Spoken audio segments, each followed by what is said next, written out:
Meus irmãos e minhas irmãs, paz e bem. Nós hoje estamos mais uma vez celebrando a nossa Páscoa semanal, o Dia do Senhor, que só é Dia do Senhor se é vivido na liturgia. Ou seja, não é o fato de chamarmos esse dia de domingo, não é o fato de não se trabalhar, mas é o fato de participar da liturgia, da missa dominical. Então, não é que a missa dominical seja uma coisa que se possa optar ou não, mas é uma exigência do nosso caminho de fé. Já insistíamos muito isso no tempo pascal, que é a participação na missa dominical que nos dá o dom da fé. Aquele que não está, como no caso acontecia no tempo pascal, pensemos por exemplo em Tomé, então aquele que não estava presente não crê no ressuscitado. Mas os discípulos de Emaús nos mostram claramente isso, que é na fração do pão, na celebração da Eucaristia, que eles reconhecem o Senhor. Reconheçamos o Senhor, creiamos nele, e para fazer essa experiência precisamos da participação na missa, no dia do Senhor, de um modo especial. Hoje nós continuamos a nossa leitura, como sempre, este ano, o Evangelho de Marcos, no domingo, e para ilustrar um episódio do Antigo Testamento, do modo como Deus enfrenta o mal, nós vamos ouvir a primeira leitura do livro de Jó. O livro de Jó, ele é não um fato real, mas uma história para ilustrar o sofrimento humano e como Deus se compadece do seu filho que está sofrendo. Jó é um homem que tem tudo e então ele vai perdendo todas as suas coisas, uma depois da outra. Em cada vez vai dizer: o Senhor deu, o Senhor tirou, bendito seja o nome do Senhor. Mas os amigos religiosos de Jó se aproximam dele para dizer: olha, está acontecendo isso porque é vontade de Deus. Ainda hoje, depois de séculos depois que o Antigo Testamento já se colocava este problema, muitas vezes nós, para nós mesmos ou para consolar o irmão no sofrimento, a gente diz essa blasfêmia, que é vontade de Deus que você está sofrendo. Ora, caríssimos, um ser humano não faria isso com o seu filho. Como pensamos assim de Deus? Então, é o final do livro, o capítulo 38, aonde Deus vai responder, Deus vai intervir na história de Jó e ele mesmo vai falar. O Senhor respondeu a Jó no meio da tempestade e disse: quem fechou o mar? Quando eu marquei, ele mesmo, Deus falando, os seus limites, e coloquei portas e trancas, e disse: até aqui chegarás, e não além. Aqui cessa a arrogância de tuas ondas. Então, para mostrar que Deus tem poder sobre o mal e Deus não é indiferente, ele vai usar o exemplo do mar. O mar, na antiguidade, é considerado o poder do mal e que só Deus podia controlar. E Deus vai dizer: eu tenho o poder de controlar isso, mas para dizer que eu sou o Deus que não te abandonei. Então, que Deus, na nossa história de sofrimento, ele não é o causador do sofrimento. Isso seria muito perverso pensar de Deus assim, pensar que Deus também é indiferente ao nosso sofrimento. Mas também não pensemos o Deus como o gênio da lâmpada, como um Deus que vai mimar os seus filhos e que está a todo o tempo cercando os seus filhos para que não façam experiência que possam amadurecer. Na verdade, sem a experiência do sofrimento, da morte, nós não amadureceríamos. O nosso Deus é um Deus que passou pela experiência do sofrimento e da morte. Isso é a mensagem da cruz. Que ele não tem um discurso para esse tema, mas ele viveu essa experiência. É um Deus que não nos abandona no momento do nosso sofrimento, que está ao nosso lado.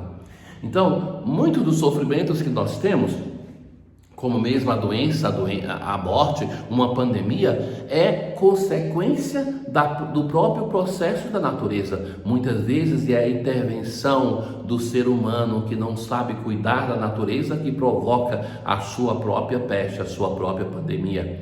Mas em tudo isso, Deus está conosco. E no Evangelho de hoje nós vamos ver mais uma vez Deus que não é indiferente, concretamente Jesus que não é indiferente ao sofrimento dos apóstolos.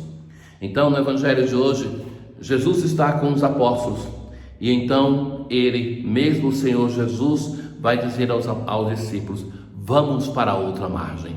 Esse mover-se, a fé é um estar a caminho, não é o estabelecer-se, mas colocar-se no caminho do Senhor. Então Jesus diz: vamos para outra margem, abandonemos a nossa comodidade, lancemos-nos no mar, que é também lançar-se contra o mar, lançar-se contra o sofrimento. E então começou a soprar um forte vento. Aquele mar até hoje, o lago de Genezaré, o lago da Galileia, ele é famoso pelas grandes tempestades. Esses eram pescadores, eles estavam acostumados com a tempestade, mas mesmo assim eles entram em pânico. Então, enquanto eles estavam ali desesperados com a tempestade, Jesus estava dormindo.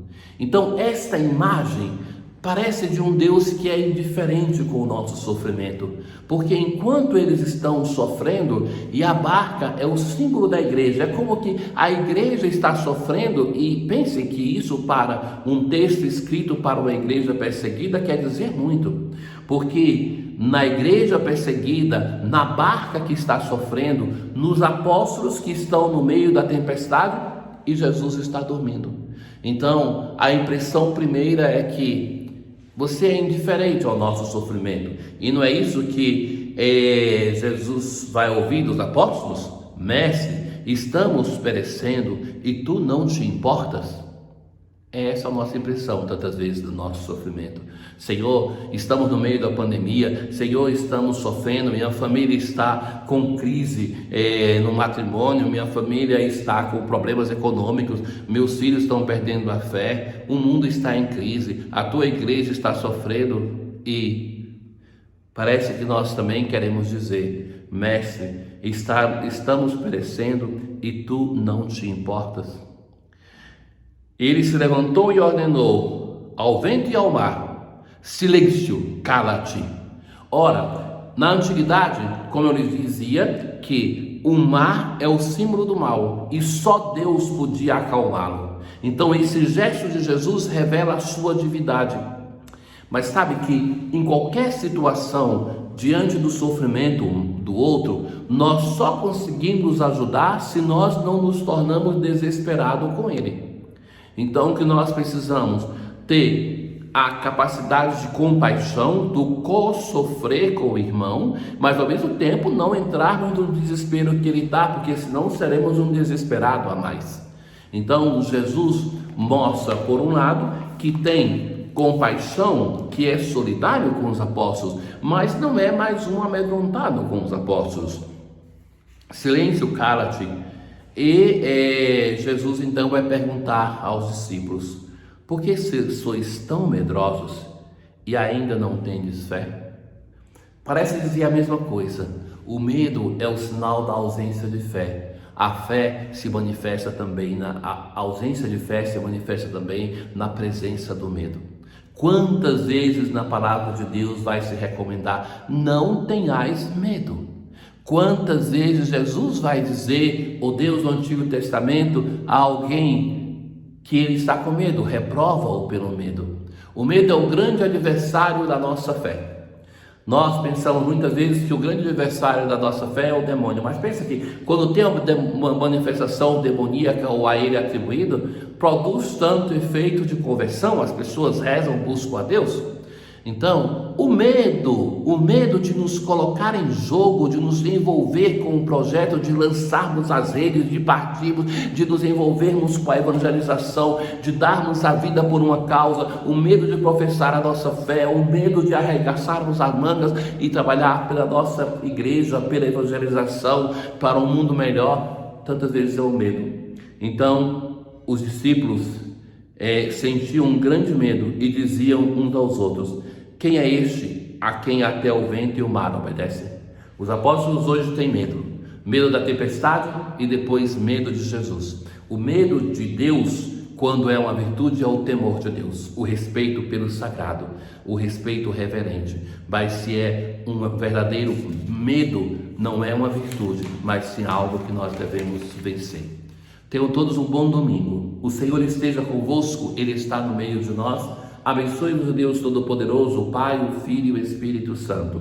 Paz.